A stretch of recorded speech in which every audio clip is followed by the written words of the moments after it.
Muito bom dia desde a Califórnia e boa tarde para aqueles que nos acompanham na costa leste dos Estados Unidos da América e, obviamente, também boa tarde, já a querer ser noite, para aqueles que nos acompanham na região autónoma dos Açores e também boa tarde ou quase boa noite também para aqueles que nos acompanham em Portugal continental e na região autónoma da Madeira. E outras pessoas que normalmente nos acompanham, sei que temos algumas pessoas ligadas particularmente à diáspora, que nos acompanham maioritariamente, portanto, ou quase sempre as pessoas que nos acompanham em zonas como o Brasil, onde há uma diferença horária de 4 ou 5 horas, e, portanto, também aqueles que nos acompanham em outras partes do mundo da diáspora portuguesa.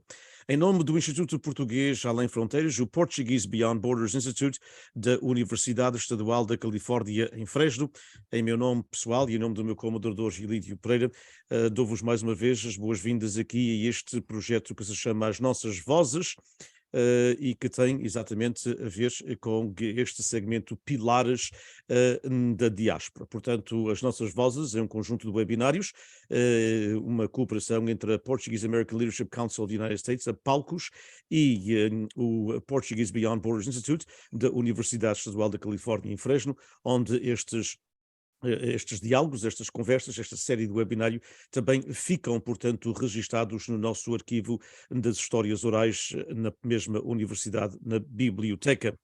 E, obviamente, que temos dois segmentos. Temos um que é mais virado para o painel, sempre com 2, 3, 4 convidados, com um tema específico da comunidade de origem portuguesa nos Estados Unidos da América, e um outro que é este de hoje, por exemplo, que se chama Pilares da Diáspora, e em que temos uma conversa sós com uma pessoa, um elemento da nossa comunidade portuguesa, que tenha se destacado nas mais variadas formas, porque felizmente que temos muita gente que se tem destacado no comércio, na indústria, no ensino, na cultura, etc.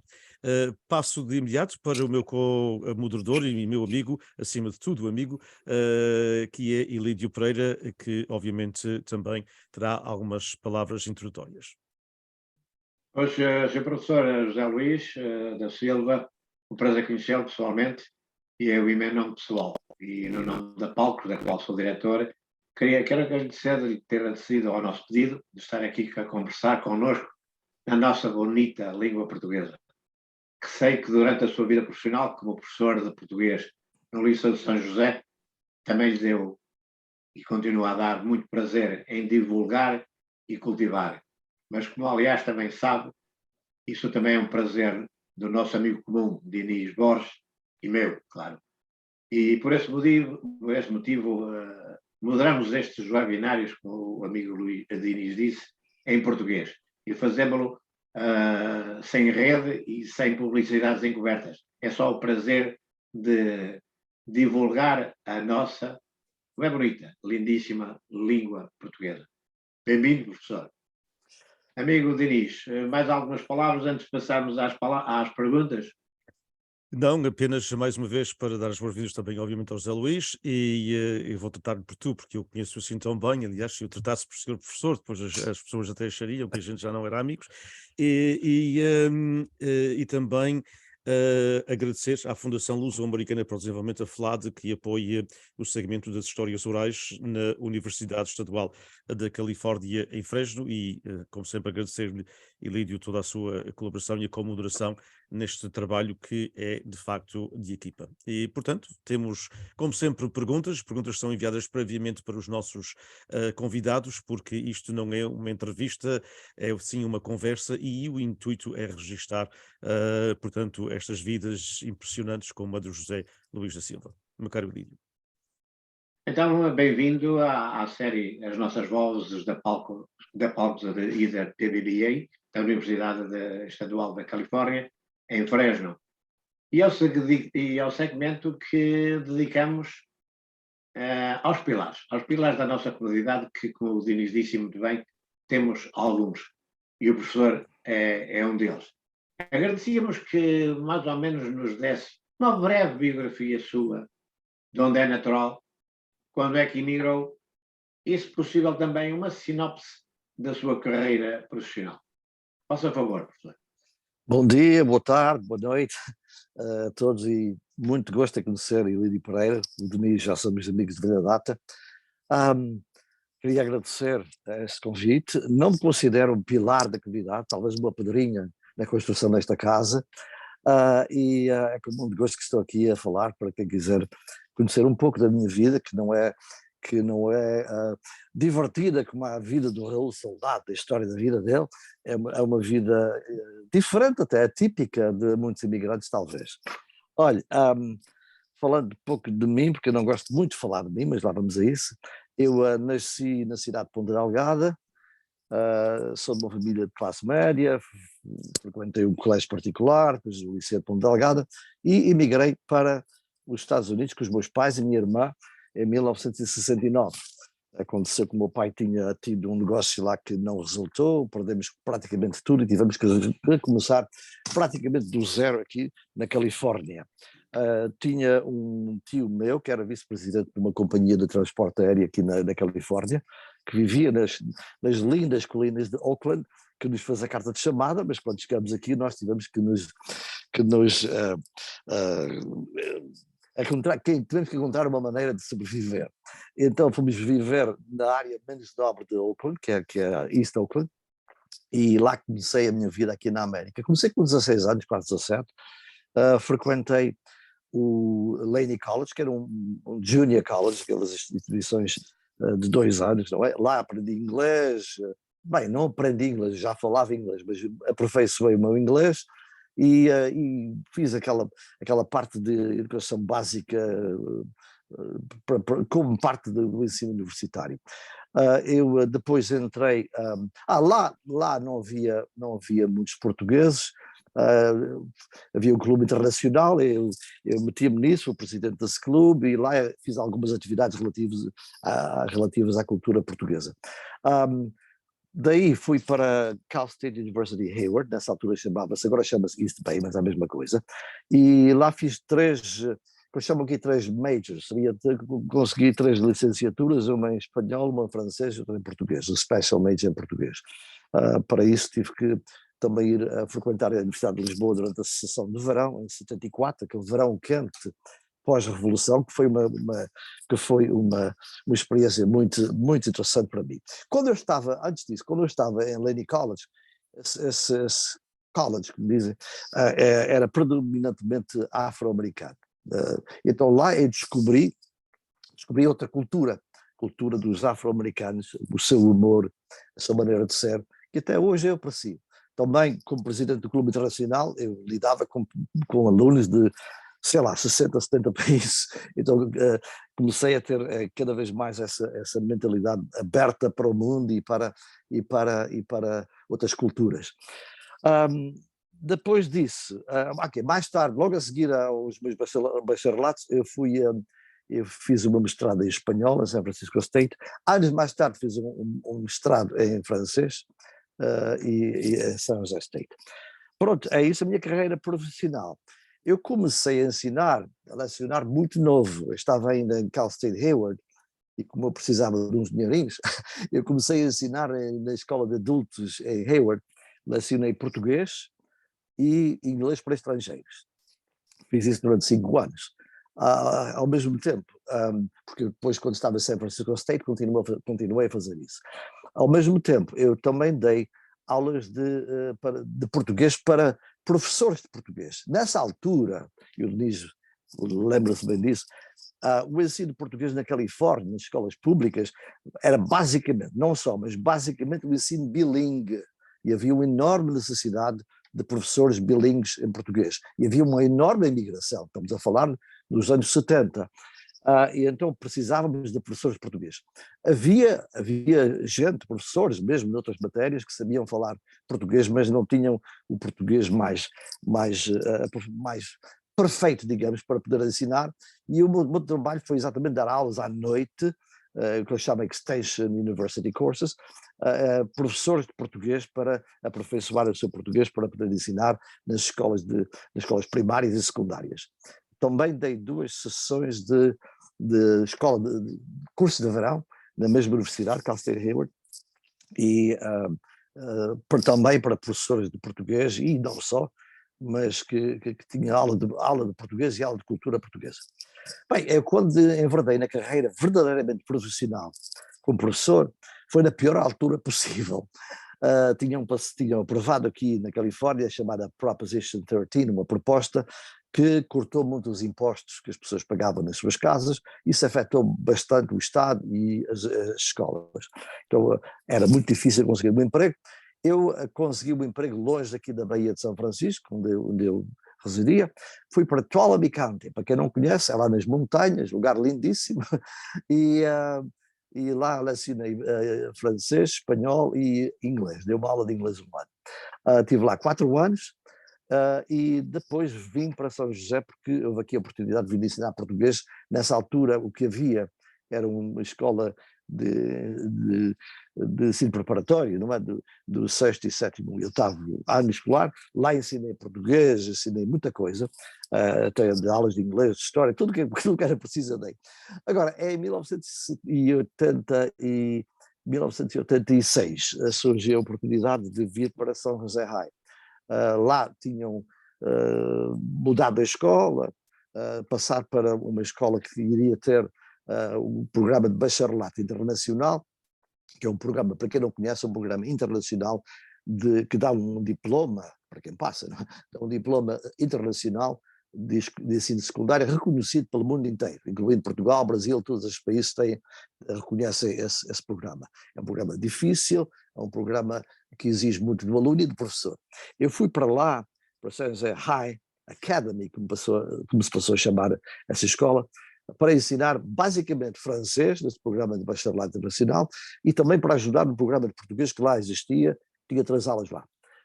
Eu prontamente no ano seguinte decidi começar o programa de português de bacharelato internacional, a aula de português de bacharelato, e por aí fora fiquei lá 24 anos, lecionando francês e espanhol, sim, mas mais para o fim da minha carreira só português. Quando saí tínhamos lá 6 aulas de português, e incluindo a aula de bacharelato internacional. Bem, é basicamente isso. Depois reformei-me em 2010, e não parei completamente o meu papel no ensino, porque com o Denis Borges, durante vários anos, nós fomos professores de apoio ao ensino português da Califórnia, primeiro através da Associação de Professores Portugueses dos Estados Unidos e Canadá, um protocolo com essa associação, e depois com um protocolo com a Luso American Education Foundation. Isso tinha sido desenvolvido com os secretários de comunidades dessa altura, e que sortiu, que deu resultados, até que houve mudanças políticas em Portugal que transformaram isso. José Cesário, o secretário nessa altura, e ele sempre nos tratou, a nós e a comunidade, com muito respeito, e tanto diz como eu posso falar por ele, creio que posso, nós respeitamos-lo bastante. Além disso, dei aulas, depois de me reformar, no Centro Cultural de Macau, que é mesmo aqui da minha cidade, Fremont, uma experiência magnífica, porque ensinar macaenses é uma coisa fantástica, porque eles são mais portugueses que os portugueses quase, quer dizer, têm um amor a tudo que é português, à língua portuguesa, e de facto foi uma experiência muito gratificante. E é por aí, agora continuo reformado, de vez em quando faço qualquer coisinha, se o Denis me pede alguma coisa, nunca digo que não. Bom, eu não o conhecia, mas agora parece que já o conheço, e tudo aquilo que o amigo do Diniz disse a seu respeito peca por defeito, não por excesso. Muito obrigado, professor. Eu fiquei já bastante elucidado e de certeza quem nos acompanha também. Agora a pergunta número 2 estará para o meu amigo. É verdade, portanto, que o José Luís teve, de facto, uma carreira brilhante no ensino, e grande impacto, é sempre muito agradável. Eu conheço alguns dos alunos deles, aqueles mais, portanto, não vou dizer mais distintos, mas mais conhecidos na nossa comunidade, porque todos eles são distintos, os nossos alunos, e é sempre com agrado que eles falam, portanto, do impacto que o José Luís teve no ensino. Ainda há pouco tempo, numa conversa com o Antelmo Faria, que tem, portanto, um dos um dos restaurantes mais famosos na costa oeste dos Estados Unidos da América, e ele falou-me do impacto que o José Luís teve no ensino quando ele frequentou, sabendo a língua portuguesa, mas ele diz, eu sabia, mas aprendi muito mais em São José. Mas fala-nos agora, José, um pouco, José Luís, sobre o teu envolvimento na nossa comunidade. Portanto, a par desses últimos 24 anos de carreira em São José, mesmo antes, durante esses 24 anos e depois, tem estado muito envolvido na nossa comunidade, particularmente em duas ou três instituições que eu sei que são importantes para ti. Portanto, como começou esse envolvimento e fala-nos um pouco das organizações em que te envolvestes e porquê? Bem, primeiro, carreira reluzente não diria que seria. Eu fiz o meu dever, fiz o meu papel, como o Fernando Pessoa escreveu, cumpri contra o destino o meu dever. Fiz o que eu devia fazer. Bem, o meu envolvimento na comunidade não vou dar uma lista de muitas organizações, vou falar daquelas que me são mais apetecíveis, digamos. Bem, o primeiro contato, como eu vivia num lugar que não tinha muita comunidade quando eu era jovem, o primeiro contato que eu tive foi com o IPC de São Leandro, que o meu pai era sócio, também da família portuguesa, mas isto foi a parte social, não é? A parte de engajamento foi mais tarde. Aliás, até porque, como professor, com tanta coisa e tanta responsabilidade, o tempo não era tanto para me envolver na comunidade. Eu preferia dedicar o meu tempo aos meus alunos, porque lá estava a ter um efeito direto na comunidade. Não quer dizer que não me envolvi muito, e tive na São José High um apoio fabuloso da comunidade portuguesa, não por mim, mas por causa dos meus alunos. Eu sempre digo isso, eu nunca pedi nada para o nosso programa de português em São José High, quer para o clube, quer para o programa, para as aulas, que a comunidade não respondesse afirmativamente. Mas esse relacionamento que eu sinto com a comunidade portuguesa e com os meus alunos é uma coisa de coração, é uma coisa que nós encontramos como verdadeiros amigos. E, aliás, eu aprendi como professor uma coisa, é que o professor ensina, mas o professor aprende também. Eu aprendi muito com os meus alunos e na hoje em dia aprendo. E acho que é por isso também que eu considero que tenho apesar dos meus já largos anos, eu considero que tenho uma mente jovem, porque os meus alunos me iam fazendo jovem, eu tinha que me adaptar à mentalidade deles.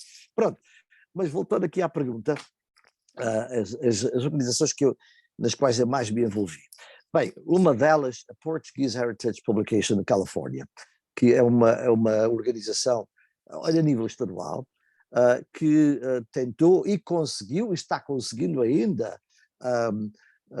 publicar livros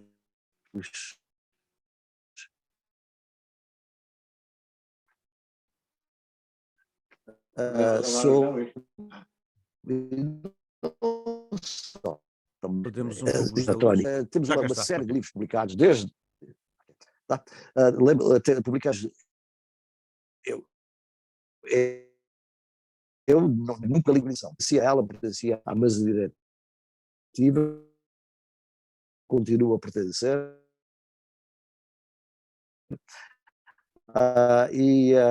Henrique Damiz e outros, sempre estive lá para fazer traduções de livros, às vezes à meia-noite, 11 horas, o Tony mandava-me um texto, todos os Luís, tens que traduzir isso para amanhã, não sei o quê, e eu, tendo aulas para dar-me a seguir, ficava lá até às 11 horas da noite para traduzir aquilo. Sempre dei o meu apoio àquilo que pude e continuo a dar. É uma organização que publicou livros desde os baleeiros da Califórnia, às festas do Espírito Santo, à agricultura, eu vou esquecer muitos livros, à igreja, muitas áreas que tu conheces muito bem esses livros, que também participaste neles. Eu participei traduzindo, também participei, o livro dos Capelinhos, os 50 anos dos Capelinhos, que o Doniz escreveu um capítulo, também escrevi outro, que foram experiências muito interessantes. Também pertenci por algum tempo, e não com esse afinco, à direção da POSSE, Portuguese Organization of Social Services and Opportunities, que é uma organização que auxilia e apoia primordialmente aqueles das pessoas da terceira idade, mas não só. Participei, mas fiz o que pude, mas reparei que eu estava a meter em muita coisa e decidi concentrar-me em basicamente 2 ou 3 organizações. Aquela organização à qual me dediquei mais foi a Luso-American Education Foundation, e vou explicar porquê, por várias razões. Primeiro, faz sentido, sendo professor, faz sentido pertencer a uma organização sobre educação. O que é que a Luso-American Education Foundation faz? Apoia o ensino de língua e cultura portuguesa e apoia os alunos de origem portuguesa e não só para os seus estudos universitários. E digo, e não só, porque até há alguns anos as bolsas de estudo, e temos dado milhares, centenas de milhares de dólares de bolsas de estudo, eram dadas aos alunos de origem portuguesa, ou então àqueles na universidade que queriam frequentar cursos ou sessões universitárias. Nós mudamos isso para dizer que qualquer aluno que esteja a estudar português, não interessa a etnia, numa escola secundária, pode concorrer a essas bolsas de estudo. Então nós temos, de facto, apoiado os programas os alunos de portugueses, luso-descendentes, e não só no estado da Califórnia, não só no estado da Califórnia, nós damos bolsas de estudo para toda a América, na costa leste, é uma organização nacional, a Luso-American Education Foundation. Além disso, tem feito muita coisa. O Denis, mais que ninguém, conhece isso. Já ao longo de várias décadas temos tido um congresso de educação. Nos últimos anos, devido à pandemia, o Denis é que os dirigiu eletronicamente e fez um trabalho estupendo, fantástico. Antes disso eram congressos presenciais que tiveram, até à pandemia, e há anos antes, tiveram de facto uma repercussão muito, muito importante no ensino de português, das culturas lusófonas na Califórnia, nos Estados Unidos. Era e é um congresso de suma importância no ensino de português nos Estados Unidos. O meu papel na Luso-American Education Foundation, eu já andei por aquilo quase tudo. Pertencia ao que eles chamam Advisory Board. Eu vou dar os títulos em inglês, porque é mais fácil estar aqui a traduzir títulos. Fui Chairman of the Board durante vários anos. Fui presidente 2 anos, aliás, fui presidente com muita alegria no ano cinquentenário da Fundação, que foi em 2013, onde tivemos uma celebração magnífica, com uma casa cheia. Aliás, tivemos que negar a entrada a pessoas, porque não havia mais lugar. E o que é que eu fiz mais? Fui vice-presidente de Relações Públicas, percorri aquilo quase tudo. Hoje em dia sou vice-chairman of the board, já o ano passado fui, que é um cargo que não requer muita coisa. Pronto, é isso. Essas 3 organizações, Portuguese Heritage, POS e Luso-American, especialmente a Luso-American e a Portuguese Heritage, são aquelas organizações. Claro que tenho dado o meu apoio a outras coisas da comunidade, sempre que posso, mas essas são as mais importantes. Eu acho que é importante às vezes focar, como a nossa energia é limitada, o nosso tempo é limitado, é importante focar naquilo que é mais importante, naquilo que podemos fazer mais, não é? Há coisas que muita gente pode fazer, eu também posso, mas há coisas que eu tenho mais experiência que posso ajudar. E tens dado imenso para essas organizações e outras também, como disseste. Então, vamos passar para a pergunta número 4 aliás, número 3, e passo, portanto, para o Elídio. José Luís, eu estou simplesmente a adorar. O José Luís é um livro aberto, o que não me admiro. Meu caro, quais são as diferenças na sua perspectiva do ensino da língua portuguesa na Califórnia, quando começou, há mais ou menos 4 décadas, e como vê agora o ensino da língua portuguesa ao longo desses anos? Uma pergunta também que acho bastante pertinente é como vê o papel de Portugal no ensino da língua portuguesa na Califórnia? Agora está a entrar na minha área. Agora eu queria, de facto, explicar aqui algumas coisas. O ensino da língua portuguesa, quando eu comecei, era basicamente o ensino ligado à educação bilingue. Quer dizer, tínhamos uma comunidade portuguesa recém-chegada, com filhos que falavam português em casa, mas que os pais queriam manter a língua, a cultura, e queriam que a escola servisse de veículo para manter e enriquecer o legado linguístico e cultural da família. Aconteceu que nessa altura, aqui na Califórnia, vou falar da Califórnia, havia uma enorme abertura a outras culturas e a outras línguas. Então o ensino bilingue, também por pressão política dos hispânicos que queriam manter e manter a sua língua e enriquecer o seu legado linguístico e cultural, por influência deles e também de outras etnias, incluindo a portuguesa. Por isso, por esse apoio, nós tínhamos, de facto, recursos enormes na Califórnia para ter programas bilíngues. Não foi fácil começar. Tinha que haver sempre em cada comunidade alguém, um grupo de pessoas que se interessasse muito, que batalhasse para que os distritos escolares quisessem, deixassem que os programas de bilíngues portugueses acontecessem. É isso que está a faltar hoje em dia.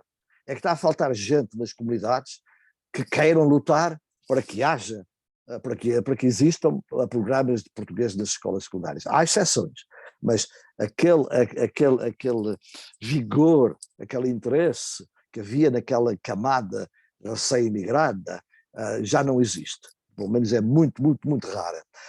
Então é isso que nós tínhamos. Tínhamos o ensino bilingue nas escolas, basicamente nas escolas primárias, mas também nas secundárias. Nas escolas secundárias havia também o ensino de português como segunda língua, mas era basicamente voltado para portugueses. Nessa altura, pouquíssimos não portugueses estudavam português na Califórnia, ao nível de escola pública, das universidades é outra história. O que é que aconteceu ao longo dos anos? A imigração estancou, passamos a ter os filhos, os netos dos imigrantes, já muito americanizados, já o português deles já era bastante mais, digamos, fraco, e começou a haver outra maneira de encarar a situação. Vou dar um exemplo específico, o exemplo de San José High.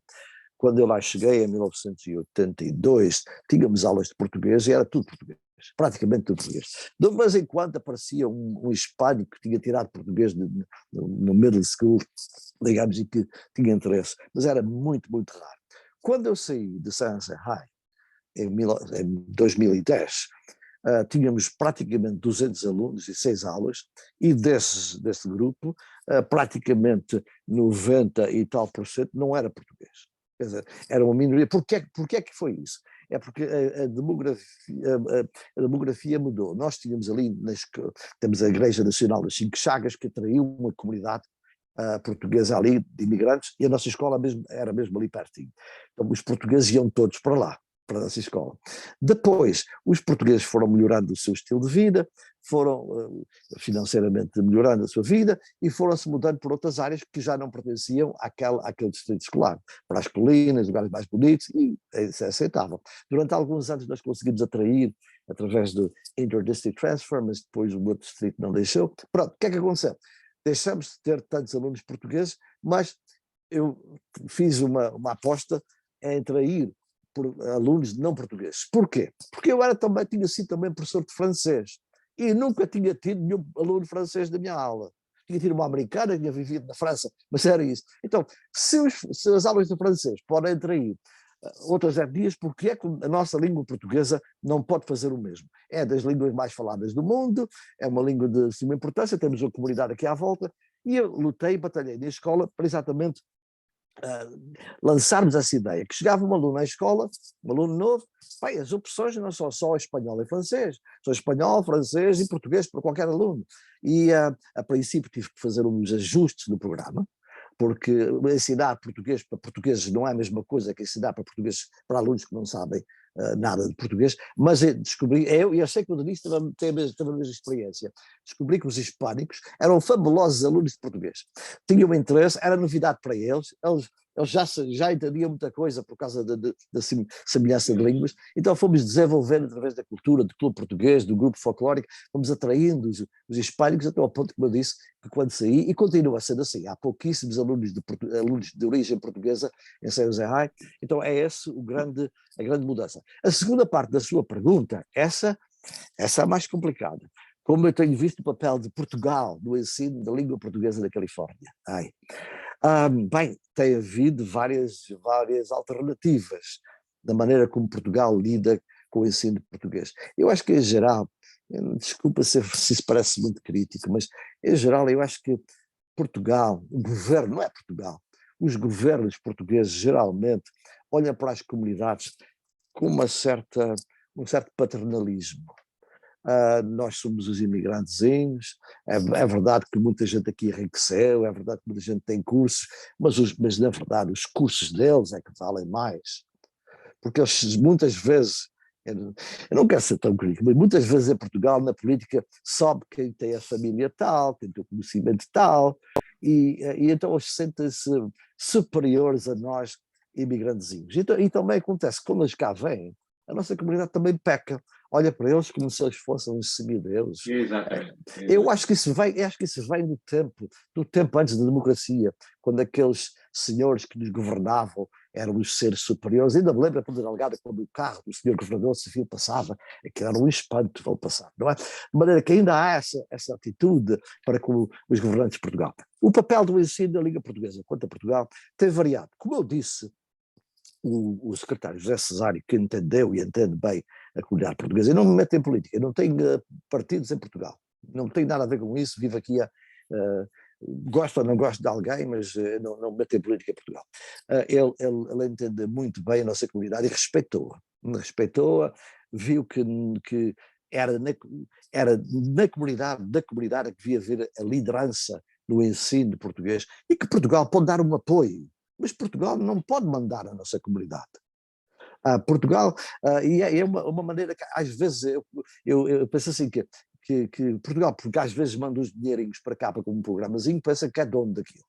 E não é. Nós é que somos donos da nossa comunidade, nós é que devemos desenvolver os nossos programas e não deixar que seja Portugal a ditar o que é que nós vamos fazer. Então, o secretário José Cesário soube disso muito bem e, por acaso, nessa altura, pediu, porque nós não nos oferecemos, pediu ao Denise e pediu-me a mim também, que fôssemos os professores de apoio aqui na Califórnia, fizemos-lo de bom grado sempre. Depois houve mudanças governamentais, mudanças e tal, e fizeram outra coisa, muito bem, boa sorte, continua a fazer o seu trabalho. Mas Portugal precisa de olhar para nós, não como uns simples imigrantezinhos, se bem que eles digam que somos uma grande comunidade, blá, blá, blá, blá, mas precisamos vou dizer a palavra, acho que precisamos de um pouco mais de respeito. Eu acho que eu acho que acertei na mousse ao fazer-lhe essa pergunta, porque quase que antecipava que ia mais ou menos essa a sua resposta. Eu geralmente até nestes webinários, e não quero ser repetitivo, eu digo sempre que a diáspora nos Estados Unidos é respeitada no dia 9, 10 e 11 de junho todos os anos, porque dá para fotografias, mas só que nós existimos durante 365 dias. E isso que frisou e que disse que nos trata como os senhores, os imigrantezinhos, nós para já continuamos a comunicar-nos e a falarmos na nossa bonita língua, o que com certeza para alguns é capaz de ser um bocadinho uma admiração enormíssima. Mas outra coisa que eu queria dizer ao José Luís é que lembra-se que o termo que se usava era os senhores feudais. Ora, os senhores feudais, o meu falecido avô, que tive a sorte de ser educado por ele, dizia que esses senhores não são nada.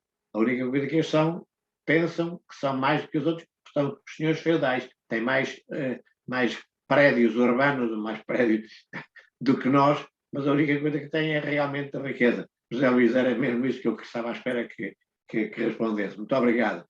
Agora a número 4 é para si, meu amigo. Dirige. Exato, e vamos dar aqui uma tonalidade um bocadinho diferente à nossa conversa, que tem a ver agora com a parte do José Luís como criativo, na poesia. E também, como ele falou, quando falamos, portanto, da pergunta número 2, como nas organizações, também como tradutor. José Luís, fala-nos um bocadinho, portanto, para aqueles que não conhecem, o José Luís tem um livro magnífico. Eu agora vou talvez, se eu cometer um erro, diz-me, Cântico do Silêncio, salvo erro, portanto, que é o livro do José Luís. E, aliás, ele tem mais, podia publicar mais, mas ele é um perfeccionista. E o livro, portanto, de poesia, e queria, portanto, saber primeiro como é que aconteceu poesia na tua vida, ou seja, como é que apareceu esse gosto, e depois a outra questão, para além de poeta, é a questão da tradução literária que tens feito. Como é que tu vês isso? Como é que tu vês a tradução literária, quer de português para inglês, quer vice-versa, mas particularmente numa comunidade, como tu disseste, que não é a mesma de há 40 anos, e que para se chegar a ela, infelizmente, não é só pela língua que hoje que optamos por fazer estes webinars, porque pensamos que não queremos dar ainda a machadada total na língua portuguesa na Califórnia e nos Estados Unidos da América em geral também, mas a realidade é que muitas pessoas podem até falar, mas não têm a compreensão linguística para lerem um texto, obviamente, e literário em inglês. Portanto, primeiro, fala-nos um bocadinho da tua obra em si, da tua poesia, como é que aconteceu, como é que tiveste o gosto por ela, e segundo, a questão das traduções, como é que vês isso? Tudo isso é uma pergunta que dava para uma conversa muito vasta. Olha, a poesia, vamos começar por aí. Para mim, a poesia é, parece esquisito dizer, mas é algo sagrado. Eu tenho um respeito enorme pela poesia. E por isso mesmo muitas vezes escrevo alguma coisa aí de fora porque não está à altura. Acho que mesmo o título do meu livro, O Cântico do Silêncio, é uma voz que aparece no meio do silêncio, porque digo mesmo que às vezes o silêncio vale mais. Tem um poema que diz que o silêncio vale mais que o poema. Eu lembro do Jorge Sena, famoso, célebre Jorge Sena, que muito respeito viveu aqui, muito respeitou a nossa comunidade. Ele disse uma vez, então é alguma coisa também, não é só por palavras bonitas ali e com sons apetecíveis. Então, o meu interesse pela poesia, desde criança, já vem de família, porque a minha família, olha, só um pequeno à parte, o avô do Antero de Quental foi o padrinho de batismo do meu trisavô. Então, esse amor pelo Antero de Quental, pelos poetas do século XIX, era muito grande na minha família. Vivi ouvindo poemas de todos os tipos de poetas. É claro que depois modernizei o meu conhecimento de poesia, por mim próprio, sempre gostei. As três matérias que eram fáceis para mim era português, língua, espanhol, desculpa, francês e inglês no liceu, e história. Essas eu adorava. As outras eu tinha matemática, não me falo disso, que eu não tinha grande capacidade das matemáticas e não tenho. Então, por mim próprio e no liceu, tive grandes professores no Liceu de Ponte Delgado. É uma coisa que as pessoas talvez não saibam, que nessa altura nos liceus em Portugal tínhamos grandes professores. Muitos deles depois foram para a Universidade, dos Açores e outras. Tivemos muita sorte em ter professores de grande gabarito. Aprendi muita coisa sobre a poesia. Depois, quando vim para cá, segui línguas e literaturas, basicamente. As minhas aulas eram quase todas, as aulas que tirava eram literatura. E comecei a escrever muito novo. Eu comecei a escrever o meu primeiro poema aos 10 anos. Claro que está para aí, nunca ia publicar aquilo. Durante a minha adolescência, eu era uma pessoa muito sentimental, escrevi muitos poemas de amor que nunca publiquei, nem vou publicar. E depois, quando cheguei à Califórnia, eu comecei a tentar explicar o que estava a passar comigo, a aculturação através da poesia, sempre senti que tinha uma responsabilidade de, como é que eu vou dizer, tentar documentar poeticamente a minha experiência, esperando que também tivesse alguma coisa a ver com outros imigrantes.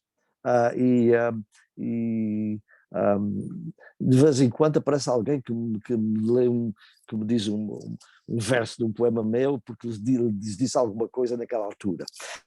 Não, como eu já disse, não sou de escrever muito, vou tentar produzir um pouco mais nessa área, e é isso.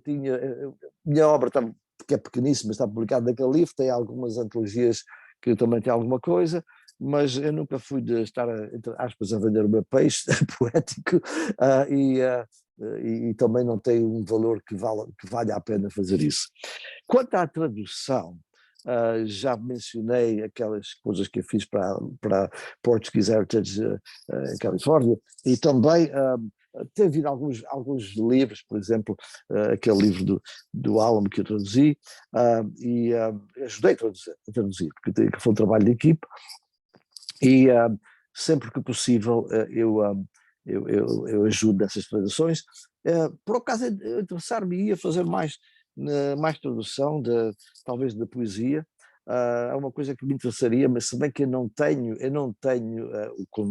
digamos, a vontade do inglês como o Denis tem. O Denis veio para cá mais novinho, eu vim para cá com quase 17 anos, mas o Denis, para ele traduzir um poema, ele, de facto, o Denis, tu faz um trabalho, não é por estás aqui, mas faz um trabalho fantástico, porque não só captas as palavras, mas captas o sentido profundo do poema e dos versos, e transformas aquele poema numa coisa, noutra língua, mas que mantém o sentimento e a mensagem do primeiro poema. Porque há muita gente que ao traduzir aquilo parece outra coisa. As palavras, as ideias são as mesmas, mas o sentido, o sentimento do poema é outro.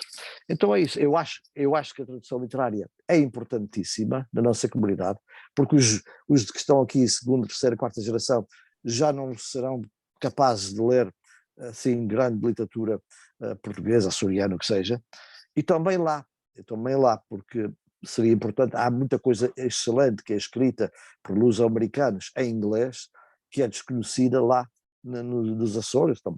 Já não falo em Portugal, porque nesse aspecto a questão é mais difícil, mas há uma abertura muito grande entre Portugal e o Denis, tem sido a ponte. Não é porque estás aqui, não estou aqui a dar graxa, estou a dizer a verdade. O Denis tem sido a ponte entre o nível livreiro, digamos, nos Açores e aqui na Califórnia, a produção literária para cá e para lá, e tem trabalhado muito na tradução. É importante, é importantíssimo, se queremos manter a nossa identidade, através das gerações aqui, é importante que os jovens conheçam o sentimento que existe na literatura açoriana e portuguesa em geral, e não só. Diz, como tu sabes muito bem, eu sou adepto das culturas lusófonas. Eu sou adepto da língua portuguesa e culturas lusófonas.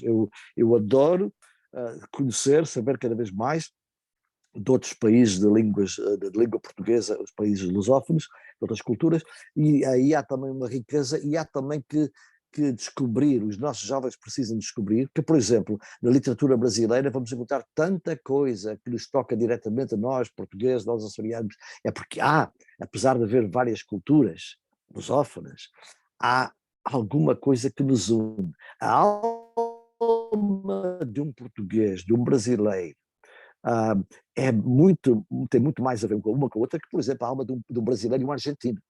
É outra maneira de ser, outra maneira de ver o mundo. Nós temos aquela maneira do inho, a casinha, o meu irmãozinho, essa proximidade, não só nos diminutivos, mas em tanta coisa. Quanto mais eu estudo a cultura brasileira, mais eu descubro que nós temos muita coisa em comum, se bem que haja muita diferença, na nossa alma há muita coisa em comum. E então, nas traduções, felizmente que tradução de obras brasileiras para inglês está sendo feito. Mas as grandes obras portuguesas, literatura portuguesa, há muita coisa ainda a fazer, também está sendo feito. A literatura açoriana, nem tanto. Então é aí que aparece o Denis e que é preciso de facto fazer. Eu estou pronto para ajudar em qualquer coisa no pouco que eu sei que posso, mas aí está uma avenida, uma ponte que temos que fazer entre lá e cá. Obrigado, Zé Luís, concordo plenamente. Aliás, só antes de passar para o meu amigo Lidio para a próxima pergunta, queria só partilhar que nessa questão de traduções, etc., eu tive uma reunião com o Sr. Ernesto Rezendes, que sei que tu conheces, que é o dono da Nova Gráfica e da Letras Lavadas em Ponta Delgada, e o Sr. Ernesto estava-me a dizer que, e também a Patrícia, que dirige a própria livraria, e há cada vez mais nos Açores, no próprio arquipélago, e eu penso que é o mesmo em Portugal continental, obviamente, e na região autónoma da Madeira, jovens, particularmente jovens a estudarem na universidade, que querem comprar livros em inglês no original. E, aliás, ele gostaria cada vez mais de ter os nossos autores luso-americanos que escrevem em inglês, não é? Paula Neves, estou a pensar dela da Costa Leste, que é de origem do continente, aqui o Sam Pereira, a Lara Goulart, tantos outros, a Millicent, o Carlos Matos, etc. Ele está muito aberto a ter esses livros no seu original, em inglês lá, porque ele diz que mesmo em Ponta Delgada, e o mesmo acontece nas distribuidoras com quem ele trabalha em Portugal continental, que há um desejo de conhecer, porque os jovens, particularmente na universidade, já leem razoavelmente bem em inglês, porque esta nova geração já aprendeu inglês na escola primária durante 8 anos, portanto já chega à secundária, aliás à universidade, não é? Já chega à universidade com 8 a 9 anos de inglês e muitas das explicações particulares e portanto já podem ler um livro em inglês. E ele diz que o menos que falta são pedidos dos livros no seu original, uma forma para os nossos autores luso-americanos chegarem lá. E Lídio? Bom, com as mudanças que existem nas nossas comunidades, e particularmente na Califórnia, que é uma comunidade maioritariamente açoriana, não é? E com uma história de mais de 150 anos. Como vê a nossa comunidade no futuro? E, na sua opinião, o nosso movimento associativo está a preparar esse mesmo futuro? E como é que vê a presença ou a falta dela nos jovens das nossas comunidades? Esta é a pergunta de milhão de dólares, como se diz, não é? É aquilo que nós falamos aqui bastante entre nós. E como é que eu vejo a comunidade portuguesa no futuro? Eu não sei. Eu acho que se eu soubesse, eu teria a solução. O problema, a segunda parte da sua pergunta é como eu vejo o movimento associativo a preparar o futuro. Aí é que eu vejo o problema. É que os portugueses, açorianos, portugueses, quem quer que seja, quando para cá vieram, madeirenses, vieram para cá com a sua cultura, a sua língua e quiseram repetir, não é? Recriar aquilo que lá tinham. Então temos aqui as igrejas, festas do Espírito Santo, filarmónicas, associações associadas a clubes de futebol, tudo ligado àquilo que era lá. E aquilo que era lá geralmente era uma vivência, digamos, mais ou menos rural, de freguesia, de lugar onde eles viviam, e é nesse âmbito que se desenvolveram os grandes salões de Espírito Santo, essas coisas todas. Acontece que, por exemplo, aqui, na Baía de São Francisco, aqui no Silicon Valley, essa realidade fora da comunidade portuguesa, essa realidade é completamente diferente, não é? Nós vivemos aqui num grande centro urbano e as associações portuguesas de facto debatem-se com essa questão de não haver gente nova, de cada vez menos haver gente a comparecer nas atividades. E então o que acontece é que às vezes dizem, há duas atitudes, temos que fazer alguma coisa, mas não sabem bem o que fazer. Ou então diz, os rapazes novos não querem fazer nada, só querem tal e tal, de maneira que não há, e eu não sei qual seria, uma linha de um plano para aquilo que vai acontecer no futuro. Eu estou um pouco pessimista quanto ao futuro da nossa comunidade, mas ao mesmo tempo tenho alguma esperança, porque os jovens gostam de ser portugueses, mas esses jovens que nós temos, portugueses e não luso-descendentes, esses nossos luso-descendentes já estão muito miscigenados, já são meio portugueses, meio americanos, alguns já casaram com outras etnias, os filhos deles já já são meio portugueses. Por exemplo, eu sou casado com uma americana, os meus filhos são meio portugueses, meio americanos, e vivemos no mundo americano. Então, as associações têm que encarar a comunidade do futuro como, digamos, um lugar onde se pode ir reaprender alguma coisa da cultura portuguesa, mas de outra forma, não é vivenciar aquela maneira que era antigamente lá em Portugal, lá nos Açores. Tem que haver uma maneira nova ligada às tecnologias. Os jovens hoje em dia não têm paciência, não têm tempo, não têm a possibilidade até de pertencerem aos quadros de uma organização e passarem horas e horas e horas em reuniões e depois dar jantares e lavar a louça. Eles não têm nem tempo nem paciência para fazer isso. Eles têm uma energia nova, têm outras tecnologias, eles fazem coisas muito rapidamente, fazem coisas através da tecnologia que está à disposição deles e conseguem fazer coisas mas mais rapidamente. A longo prazo, a minha experiência tem sido que é muito raro os jovens se juntarem e fazer uma coisa, uma organização que vai perdurar e que vai fazer muita coisa. Eles tendem mais a trabalhar em projetos. Isso já vem também do trabalho deles. Eles trabalham aqui numa empresa de eletrónica, o que é que seja, aqui do Silicon Valley, estão acostumados, o chefe dá um projeto, eles vão trabalhar nele e depois passa para outro. Ou fazem 2 ou 3 ao mesmo tempo. Agora, sair do trabalho, ir para o clube, sentar-se ali, estar ali a petiscar, tomar um copo ou outro, a falar com os amigos, a trabalhar, isso já não há tempo, não há paciência e não há também vontade, porque não os diz já nada. Eles, como eu disse uma vez numa entrevista, e o Denis também tem mencionado isso, é que eles não funcionam à base da saudade. Os portugueses, quando cá chegaram, vieram para cá e queriam matar saudades, queriam estar juntos, recriar aquilo que tinham lá. Os jovens netos de imigrantes não têm saudades de nada de lá, porque não nasceram lá, estão aqui. A realidade deles é outra, é uma realidade muito atraente, uma realidade que lhes dá prestígio e que lhes dá capacidade económica e também, digamos, é preciso reparar, as nossas associações nem sempre são receptivas aos jovens e as mentalidades são diferentes. E os jovens ressentem-se muito da maneira de ser da comunidade antiga, as pessoas meterem-se na vida dos outros, criticarem-se uns aos outros, quer dizer, sentem-se abafados, já vi isso muitas vezes, sentem-se abafados pelos mais velhos, que qualquer coisa que eles façam de outra maneira já não é boa e que eles são muito livres, são muito abertos, vivem num mundo que é multicultural, que é multinacional, e para eles o amor àquilo que é português é grande. Eles gostam de ser portugueses, gostam de ser açorianos, gostam da comida portuguesa e tudo isso. Agora não lhes peçam para serem iguais aos pais e aos avós, porque isso não vai dar resultado. Muito bem, muito bem. Passamos para número 6, Denis. Exato, essa é a realidade. Na realidade, muitas vezes queremos que os nossos filhos e netos sejam iguais a nós próprios e é pedir demais, não é? Aliás, nós não queremos que eles sejam iguais em muitas coisas, mas em outras da comunidade.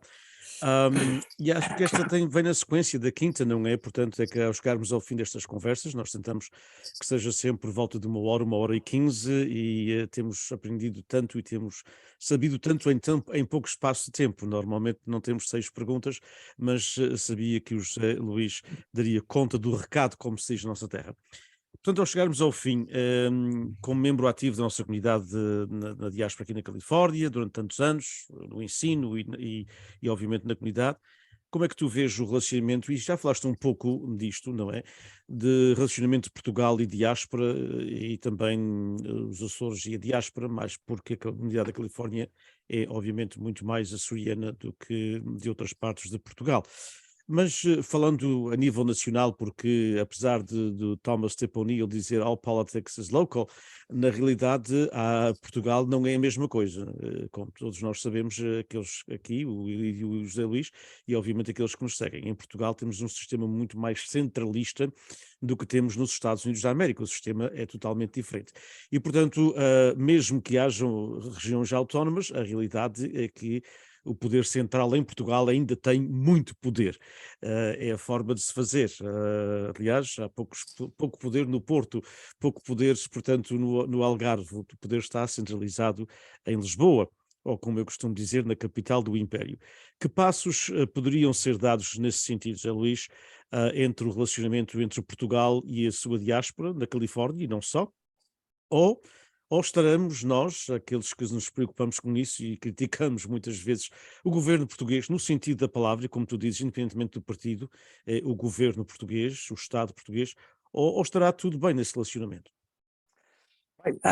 Pergunta difícil, difícil. Eu já falei de Portugal, e não vou bater no ceguinho agora.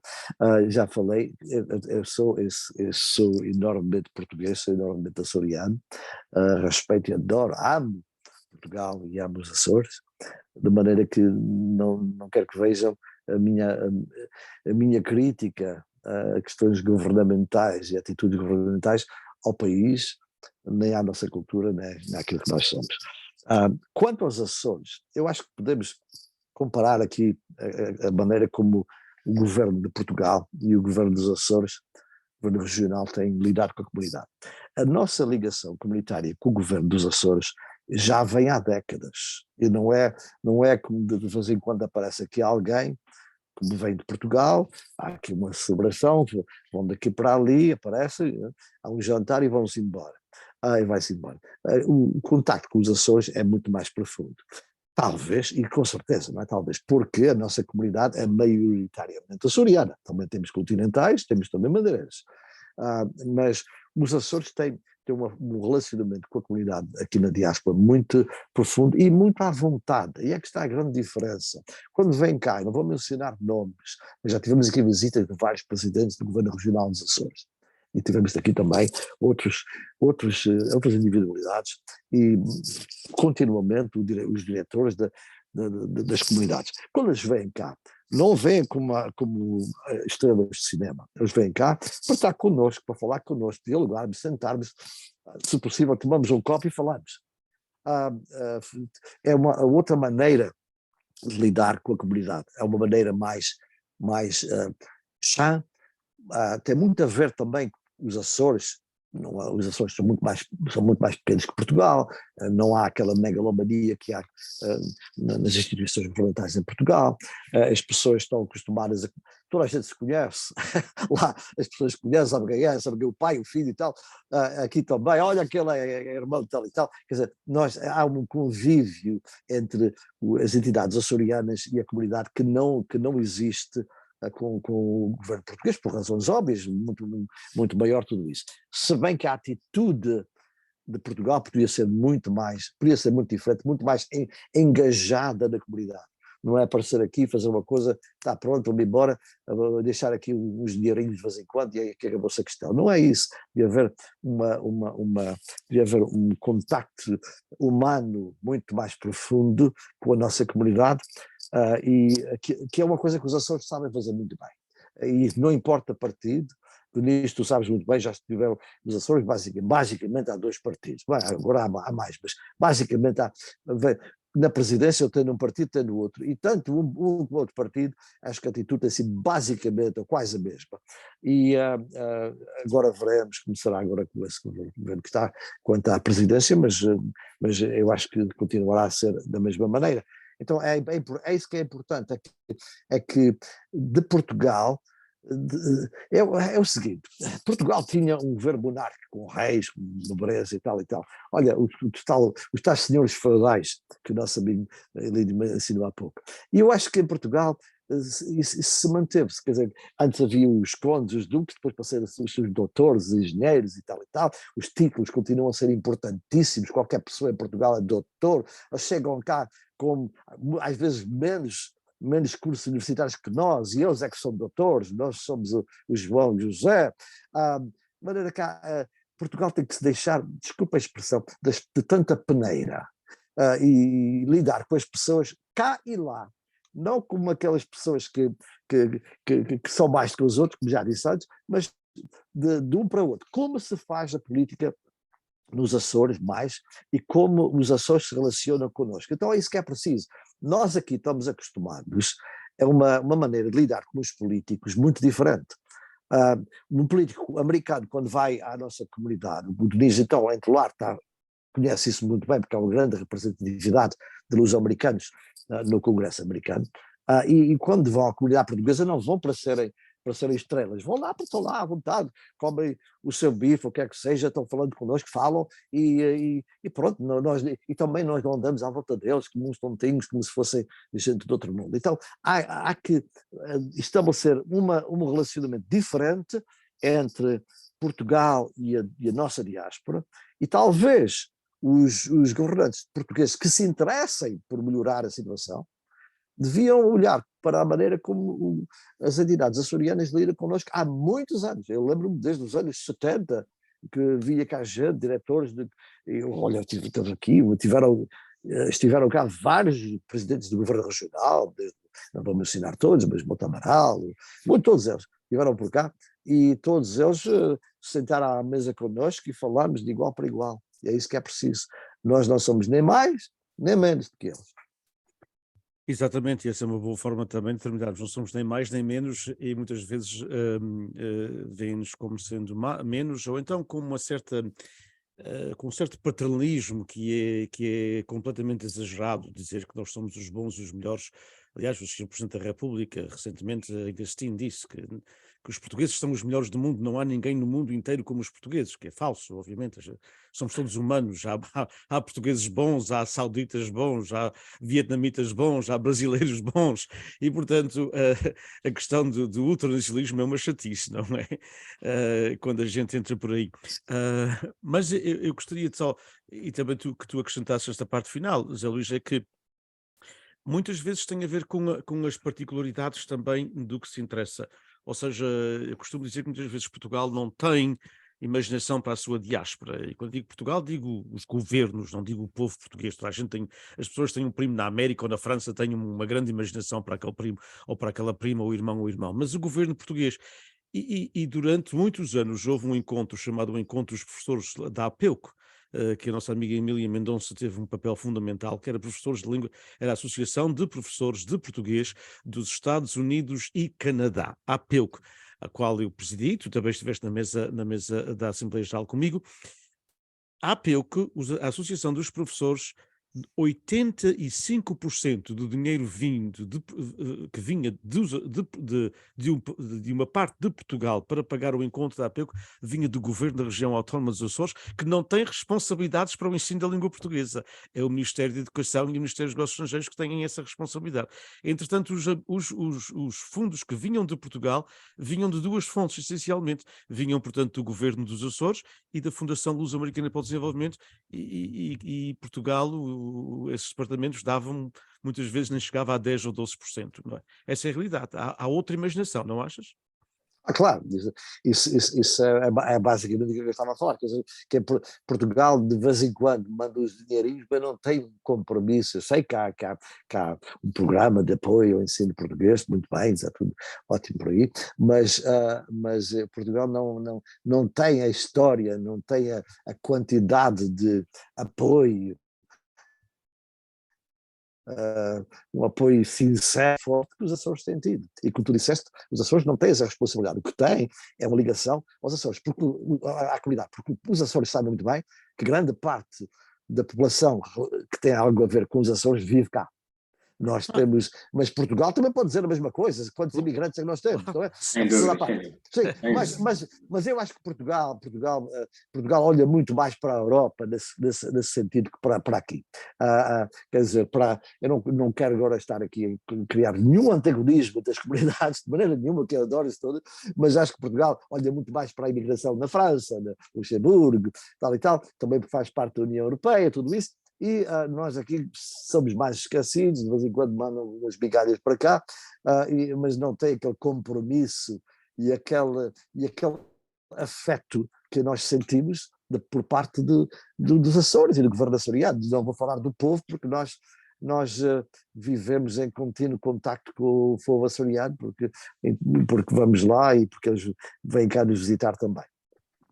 Exato, e eu penso que, na realidade, as comunidades ou de Portugal continental ou da Madeira ou dos Açores serão muito diferentes se Portugal, na sua totalidade, não tiver outro comportamento nos próximos anos e olhar para as comunidades. E a questão que falaste precisamente sobre os políticos é importante. É importante que um político, começando com o Sr. Presidente da República e acabando num secretário de Estado, que quando vierem, ou um diretor regional da Madeira ou dos Açores, é importante que quando venham à diáspora tragam algo que seja importante para nós. Ou seja, se nós olharmos um pouco à questão política nos Estados Unidos da América, cada vez que o presidente Biden, ou um senador, ou o congressista Jim Costa, que é de origem portuguesa, vão a uma comunidade é para anunciar uma coisa. Quer dizer, portanto, não propriamente para dar um reboçado, para anunciar um programa diferente. Eu fico abismado quando em Portugal e nos Açores também, portanto, Portugal da sua totalidade, quando se vem à diáspora sem um propósito para, porque é que vimos cá, porque é que vêm cá? Não é como disse o Ilídio muito bem, para 9, 10 e 11 de junho, para a fotografia, e depois nada é feito. Acho que nós também, e o José Luís tocou nisso também, nós também temos que ser mais exigentes. O que é o propósito da visita?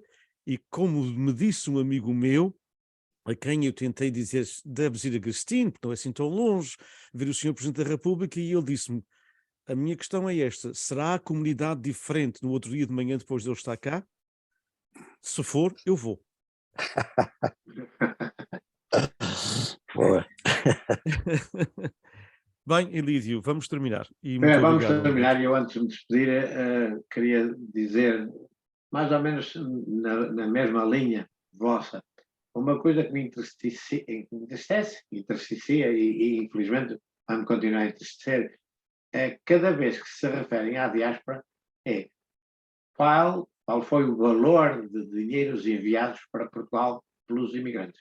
É uma maneira muito, embora seja um bocadinho dentro do meu campo profissional, mas é uma maneira um bocadinho muito fraca de se mencionar a diáspora portuguesa nos Estados Unidos ou na Europa. Continuamos a ter remessas dos imigrantes, isso não é muito importante para mim, embora, como digo, profissionalmente é a minha carreira. Caro professor, incomensurável é mesmo o adjetivo que agora me ocorreu de classificar o prazer deste nosso encontro. E tem sido todo na língua que mais de 260 milhões de seres humanos falam no mundo. E continua a ser a quarta língua mais falada também no mundo, o que devia encher de prosápia a diáspora portuguesa nos Estados Unidos, como nos enche a nós os três. Muito obrigado pela sua presença, e eu vou-lhe só fazer uma à parte. Não sei se reparou na minha gravata e do amigo Denis. Eu não vou dizer absolutamente nada sobre a sua cadeira toda vermelha e com o emblema atrás. Mas eu vou dizer, tive muito prazer em conhecê-lo.